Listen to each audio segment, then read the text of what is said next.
Hi ladies, in this video we're going to go through two questions from 2D, so questions 6 and 7.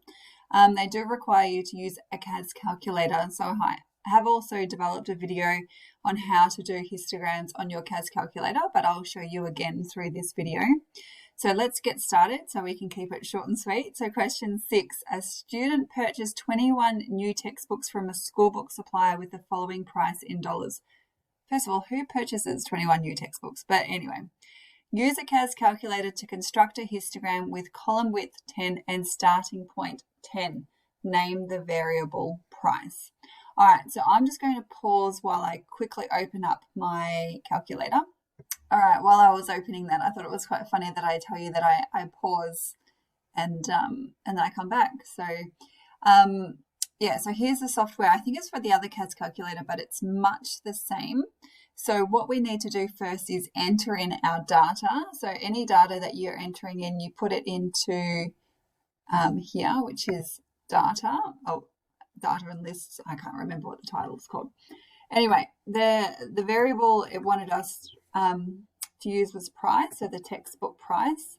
And I'm just going to get open the question again and then bring my calculator up as well and just move that to the side so I can okay, so you can see the oh gosh, sorry, this is annoying. So you can see the values here, so the first one being 41.65.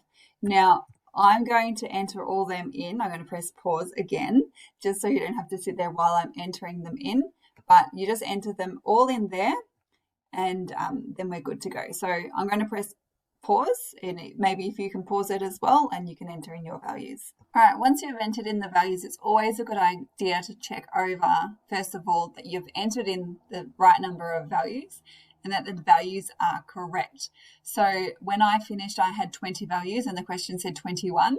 So instead of deleting what you already had, because the one that I forgot about was this very last one, 3250, but I think it was like the fifth number in.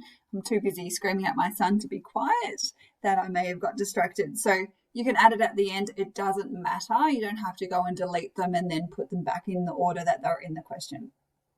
All right, so we need to do a histogram. So we're going to just add a page. So Control Doc will add a page, and we're going to add data and statistics. So you can see there a bunch of dots representing each of those values, and we can just make the price there.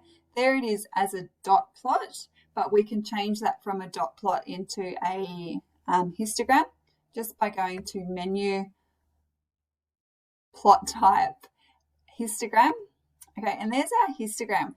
The problem with the calculator, and this is one thing that really annoys me about the histogram on the calculator, is that they never start at a nice number. So if I just hover over there, and you can see up the top it says 13.20, 18.20. So that just means that's where it's going from. All right, it hasn't started at a nice number. So 13.2 I wouldn't consider a very nice number. I want a whole number. And you can see in the question, if I just go to the question, it says it wants a column width of 10 and starting at 0.10. Okay, so the question has actually said what it wants. So let me just go back. Now, if we go to menu, plot properties, we can actually change that.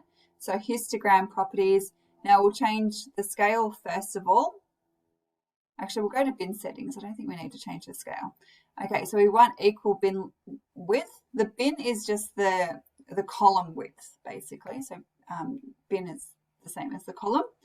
The question said it had to be at 10, and we want it to start at 10.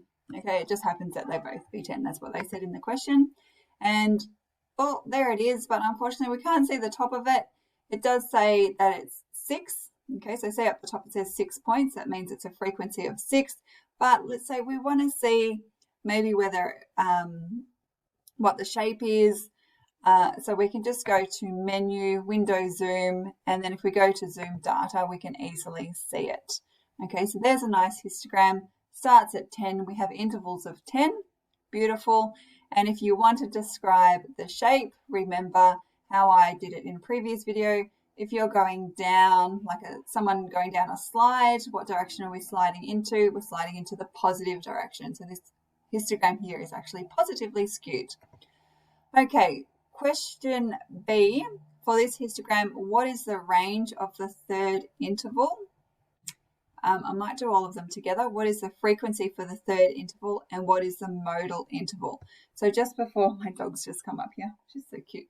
Okay, what is the modal interval? The modal interval is your most frequently occurring. So just keep that in mind. Modal, same as mode, most frequently occurring. So we're going to look at the range of the third interval, the frequency for the third interval, and then the modal interval. So let's just go back to the calculator.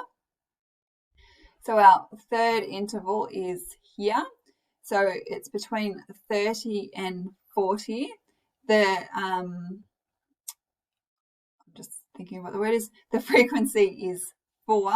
If you want to know what actual values are there between 30 and 40, you can go back to your original values.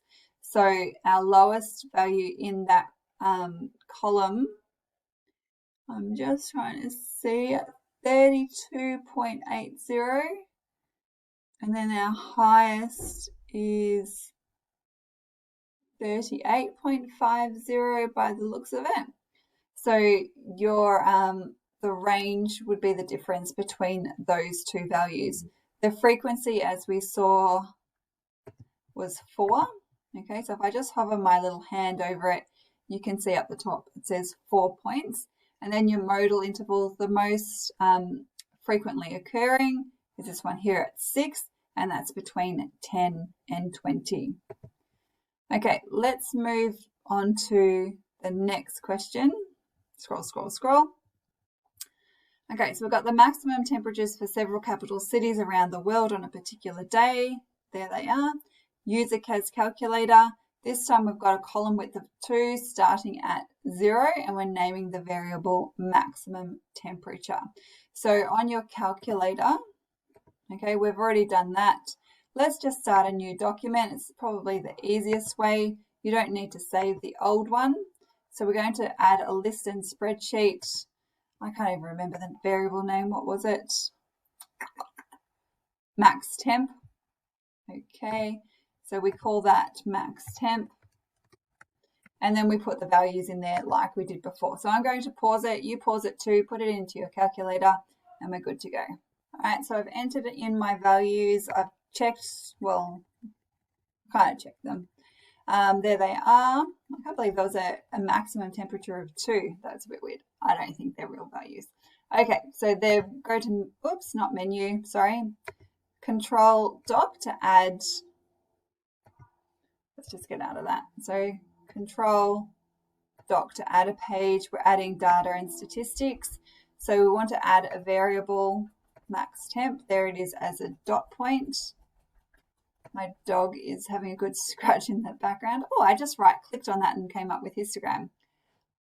Let's do it how you would do it on a calculator though. So let's go menu, plot type, histogram. Okay, there it is. Remember, we need to change the values. So in the question, it said we want a column width of 2 and starting at 0. So let's go back to the calculator. So we go to menu, plot properties, histogram properties, bin settings, and we want equal bin width. So we want a width, oh, it was already there. Width of 2 and alignment of 0. So starting point at 0. So it was already there. Awesome. So if I hovered over there, I would have seen that. Now, it says for this histogram, what is the starting point of the second column? So, and what is the frequency for this interval? So the second column, there's our first one. Now, your second column, now I haven't checked the answers here. So you could say that it should be a column there and its frequency is at 0. So if this one here is at 2 to 4, and remember our width is 2, this second one should be 2 to 6, and the frequency is 0. Now, if we want one that has has a frequency greater than 0, which is this one here. The interval is 12 to 14 and the frequency is 1. So I would, and I apologize for not checking what the textbook is saying, but I would say the second column, that's your first, oh, hold on, your first column. This is a tricky question. Okay, so the first column should actually be between 0 and 2. This is your second column, which is 2 to 4, which is 1 point. Then you would have columns here, but they're all got a frequency of 0, so they're not drawn, but this is the second drawn one. So I don't like this question. You wouldn't necessarily see this on an assessment, but just keep in mind that there's those two, whether you include those ones that you can see or you can't see. Question C, use the window menu to redraw the histogram with a column width of 5 and a starting point of 0. Okay, so let's go back. So when you're doing a histogram, a column width of 2 is not that great. You probably would have bigger ones anyway. Bigger intervals. So let's just go and change that to 5. And you'll see them get wider. Let's just change it, the window, so we can see. So zoom data. Okay, so there it is. So in a histogram, you don't want too many columns. Okay, so you're wanting to look at class intervals or intervals, so 0 to 5 and so forth. Okay, so question D, for this histogram, how many cities had a maximum temperature? Had maximum temperatures from 20 to 25, and what is the modal interval? So let's go back to here. 20 to 25 is this column here. So we had 2, and the modal interval is here, 15 to 20. Okay, so that had the frequency of 8. So that's your modal interval from 15 to 20. All right, so make sure you can do histograms on your calculator. You should also be able to draw them. The important thing is, though, when you do them on your calculator is knowing how to change the settings, because your calculator, their automatic settings are not very user-friendly. Okay, bye.